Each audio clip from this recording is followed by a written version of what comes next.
And we have returned. Welcome back to the stream, everybody. That was Humoresque of a Little Dog, which is from the mother side of things on the Smash Bros. Ultimate soundtrack. Also, I have a... No, she's not going to allow it. I was going to say there's a cat sitting on the couch right next to me, but she's like, no, I do not want to be picked up right now. Aha, but maybe she does. Kitten. Kitten.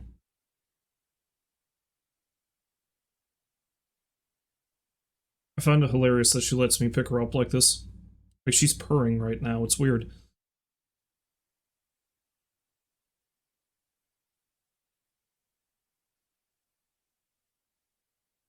Sit down here. Or were you trying to get to the window? I don't know. No? Okay. Goodbye. Anyway, welcome back to the stream. Yes, we're going to be doing some Retro Sunday. Hopefully I'll be able to get a couple of more things other than just, Who's It's What's It, Fallout in today. I got some demos in mind.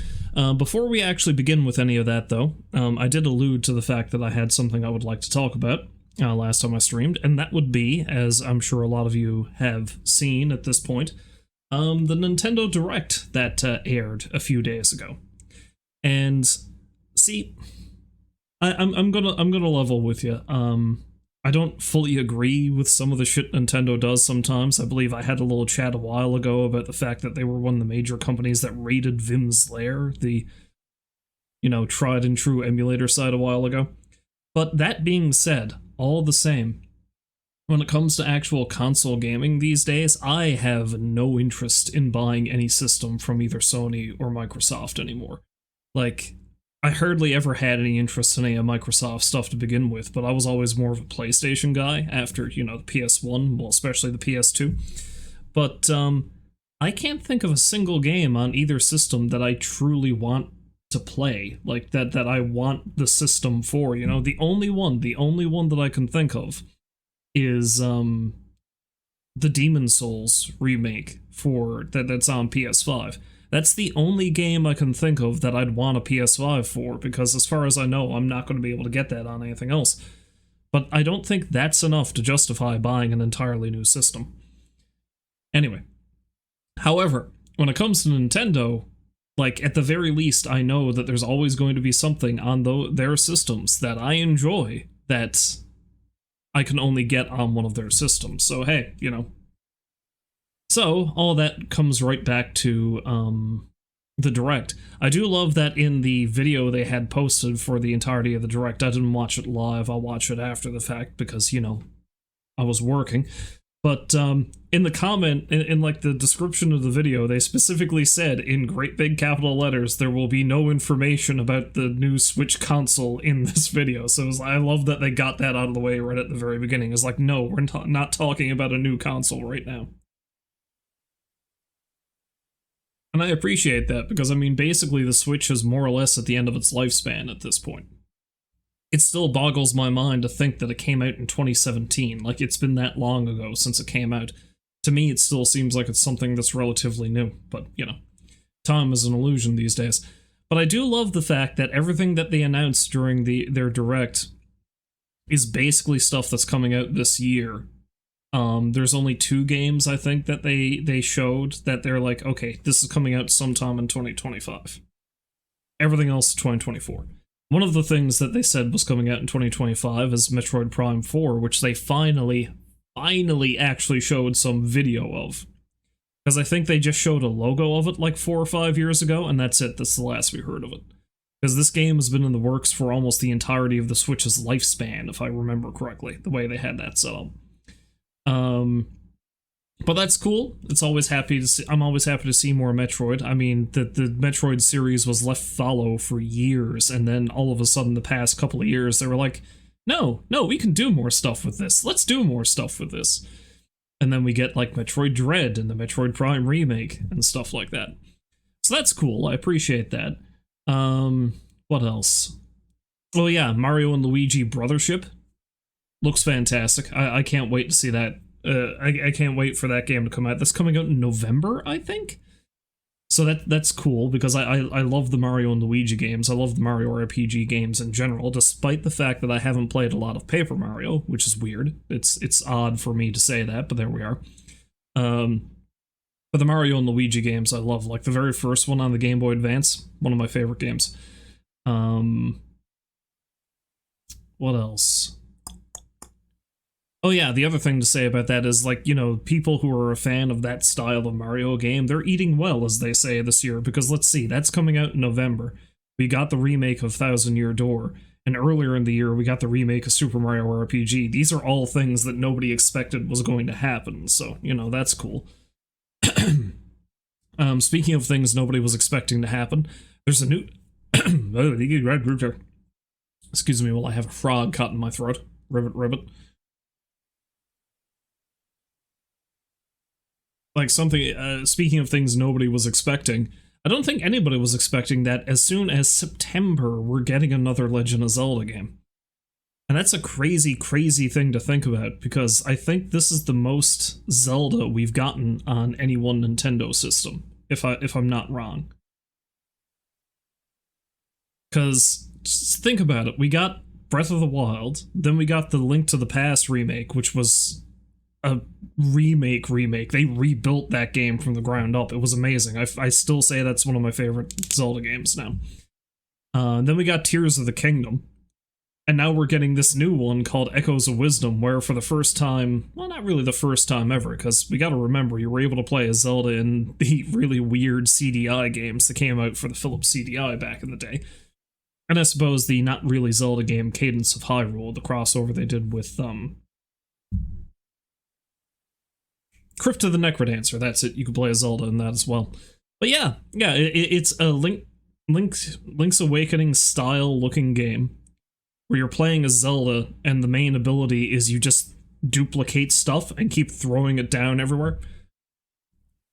And the thing I love about that is that it seems to give Zelda the same level of chaos that Link seems to have in Breath of the Wild, except in this case it's like, oh, there's a mountain you can climb. I'm just going to throw down stacks of tables everywhere to climb over it and just leave all these tables behind. She's going to single-handedly solve the Hyrule furniture crisis. Or she's going to create a new Hyrule furniture crisis. Either way. But I don't know, it looks fun. I really like that they're kind of messing with the formula a little bit. Because, I mean, Breath of the Wild was certainly, like, this major shakeup in the way a Zelda game would play. So it's going to be interesting to see how this one is going to turn out, because it's got all the setup of a classic Zelda game. It's got like that top-down sort of view, and but they're giving you an option right from the get-go to just break the game wide open, it seems. So that I'm going to be interested to see how that works. So no, I'm looking forward to that. I'm actually kind of jazzed about that game, weirdly enough. I feel like there were some other things too. Well, Luigi's Mansion 2, HD remake. That's cool. There were a bunch of other things that were announced. I don't know. They'll come to me eventually. You know what? I'm sitting right in front of a computer. Why don't I just look up the list of things that they announced? You know? Okay. Everything announced. Bam. Here we go. God, it's great when I'm prepared. I'm never prepared. So yeah, Echoes of Wisdom looks really cool. Metroid Prime 4 it's amazing that that's even a thing. Like they're actually doing that. Brothership looks great. The Mario and Luigi game. The one thing I have to say though, and this is just something I'm going to have to get over, because I think this is the first major game where Charles Martinet isn't voicing any of the Mario characters. Because in playing the Thousand Year Door remake, I was listening carefully to the sounds, but I think like the actual little character noises are reused from the original. The music's all been redone, but I think all the little character sound bites are still, so like it still sounds like Charles voicing Mario. But in the trailer for Brothership, it's very clearly not him. Like Mario and Luigi, even though they're not speaking full sentences, it's essentially Italian gibberish. You can tell that it's not, well, not Italian gibberish, it's Italian sounding gibberish is the better way to put it. But you can tell it's not Charles. It's not bad. It's just going to take some getting used to. Oh yeah, the fact that they're doing like an HD 2D remake of the first 3 Dragon Quest games, that's pretty exciting. So it's almost like Octopath Traveler style in terms of visuals. So that's really neat. I never did play a lot of the earlier Dragon Quest games, but this might actually get me to do so, because they, let's face it, are wildly important games in the history of just video games in general. Oh, I can't believe I forgot about this. There's an HD version of Donkey Kong Country Returns that came out on the Wii back in 2010. That's coming out on the Switch in January 2025, so for like right at the beginning of the new year. And I've never played that one, but I've heard really good things about it, and I do love me some Donkey Kong Country, so. Super Mario Party Jamboree, apparently I forgot about that as well. I was never a big fan of the Mario Party games, and that's because, and this is going to sound very depressing, it's very rare I had a group of people to play video games with. You may note that I usually stream single-player games. There's a reason for that. That's just because especially as I've gotten older, it's really hard to find people and arrange time to play video games with other people. But Jen's a big fan of the Mario Party series, so we might end up getting this, and be nice to have some friends over and hate each other's guts playing Mario Party, because that's usually how these things go, right? Oh, this was one. Now, this is probably coming out on other systems too, but they announced it for the Nintendo Direct. This is one that I thought was pretty wild. The Marvel vs. Capcom Fighting Collection Arcade Classics. So it's a collection of Marvel Capcom games. So it's X-Men Children of the Atom, Marvel Superheroes, X-Men vs. Street Fighter, Marvel Superheroes vs. Street Fighter, Marvel vs. Capcom, Marvel vs. Capcom 2, and the old Punisher beat-em-up arcade game. The thing that's funny about this is that not long ago I was actually listening to a podcast, Retronauts is what it's called. It's pretty good if you're interested in video game stuff. And they were talking about this specific set of games. They were talking about Marvel's alliance with Capcom in the late 90s, early 2000s. And they did specifically say that they weren't sure we were ever going to see these games released on anything again, because I think the last re-release was on like the PS3 or something. But you can't get that anymore. And a large part of the reason why that it seemed like these games were going to be left in, you know, the annals of history, in the mists of time, is because of rights issues. Because, of course, after Disney bought Marvel, they're very stringent about what happens with these properties. So everyone was like, well, we're probably never going to see these games re-released again because Disney probably won't allow it. And then, lo and behold, a few weeks after that podcast was released, and I was thinking, yeah, that probably is the case. Bam, we get this. So, I mean, this might be worth getting if you can, for no other reason than you can never know when these games are just going to vanish again. And this goes back to something I rant about pretty frequently, about preservation and the fact that there's piles of video games that are just going to vanish one day, you know? But no, it's just amazing. And here's a little fun fact, actually. I'm going to segue into a fun little history lesson. Now, there's other sources you can go to for this that will give you much more information than I. But the funny thing about this collection of games and Marvel's partnership with Capcom back in the late 90s and early 2000s, although I think it was actually earlier than that. It was like early to mid 90s for some of these games. It's hard to believe now, especially if you're younger, because Marvel is a juggernaut now underneath Disney. Juggernaut, you know, bit of a pun there, I guess. But back then, they were on, well, not even the verge of bankruptcy. They had declared bankruptcy, and there was a very real possibility that the company was going to have to dissolve, and they were going to have to sell off the rights to their characters. So if history had flipped a different way, it's entirely possible you would have had situations like, oh, DC Comics would have owned the rights to Spider-Man, because they could have very well bought the rights to Spider-Man if Marvel had to break up and sell their characters piecemeal. Or you would have had, I don't know, fucking Image Comics would have had the rights to Captain America or something like that. That's how bad it was. Like, the entire comics industry was hit pretty bad because of various things. There's what website is it did actually a pretty good history of the dark age of comic books, or the comic book crash of the 90s. God, I had the article up open here earlier. It was sfdebris.com. They do a comprehensive video history about the downfall of the comics industry in the 90s. Anyway, point is, everyone was in dire straits. Marvel was probably the worst off on account of the fact that it's actually a dude who bought Marvel in the 90s is a large part of the reason why this happened in the first place. A corporate raider named Ron Perlman, not to be confused with beloved actor Ron Perlman, completely different person. But, and everyone was watching with trepidation because even if, like, you know, Marvel went under and they had to sell off all their stuff, and yeah, that would have been a boon to the other comics companies, they were still watching with trepidation what was going to happen, because if Marvel went under, then that did not bode well for everybody else. So it's largely believed that the partnership that Marvel got into with Capcom is quite possibly what kept their heads above water long enough for them to eventually be bought out by Disney and then turn into what they are now.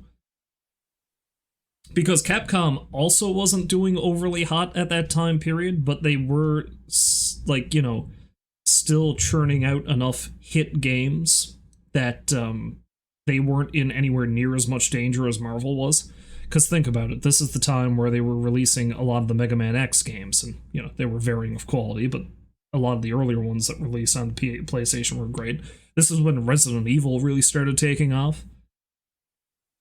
So yeah, this partnership between Marvel and Capcom basically saved Marvel, as far as everyone can tell. Like, if this didn't happen, if these video games weren't as successful as they were in both buoying their fortunes and, you know, keeping them in the public eye long enough, then it's entirely possible that Marvel as we know it wouldn't exist today.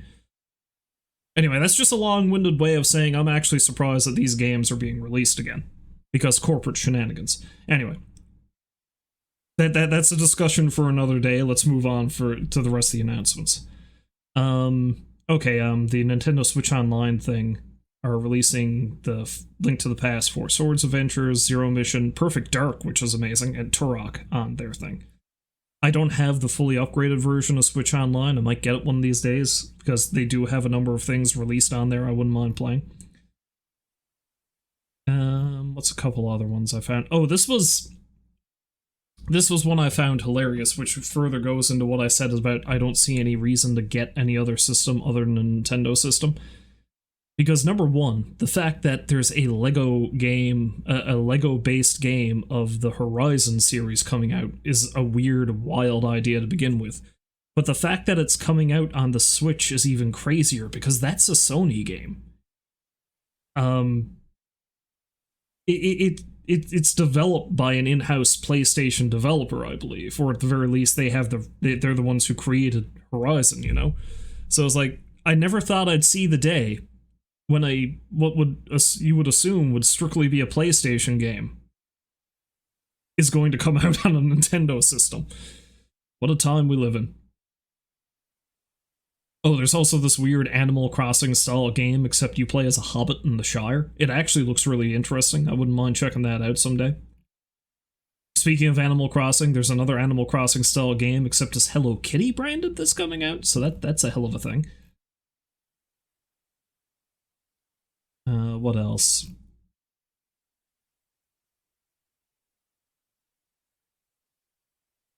There's a Metroidvania game called Mio that looked pretty interesting, though I haven't really looked too much into it. Oh, Ace Attorney Investigations Collection is coming out, and I've never played any of the Investigations games, but I do love Ace Attorney, so I wouldn't mind checking that out. And I think, I'm not sure, but I heard some scuttlebutt about this, like people commenting on this particular release. With the entirety of the Investigations collection coming out on the Switch, I think that means finally all the Ace Attorney games have been released in North America, because I think there might have been a game or so of the Investigations series that was never actually localized, so that's another pretty amazing thing.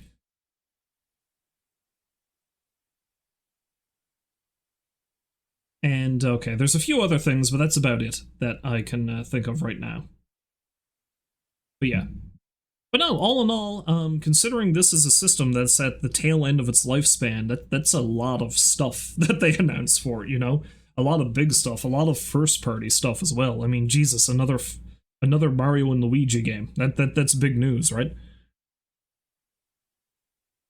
Well, I say first-party. I'm pretty sure these games are developed by other studios for Nintendo, but you know what I mean, first-party characters. So yeah, no, it's neat. I think I'm looking forward to some of these games. Anyway, now that I've had a long little ramble about that, that's, you know, a lot less articulate than I'm sure a lot of other people have done about these same subjects much earlier than I have.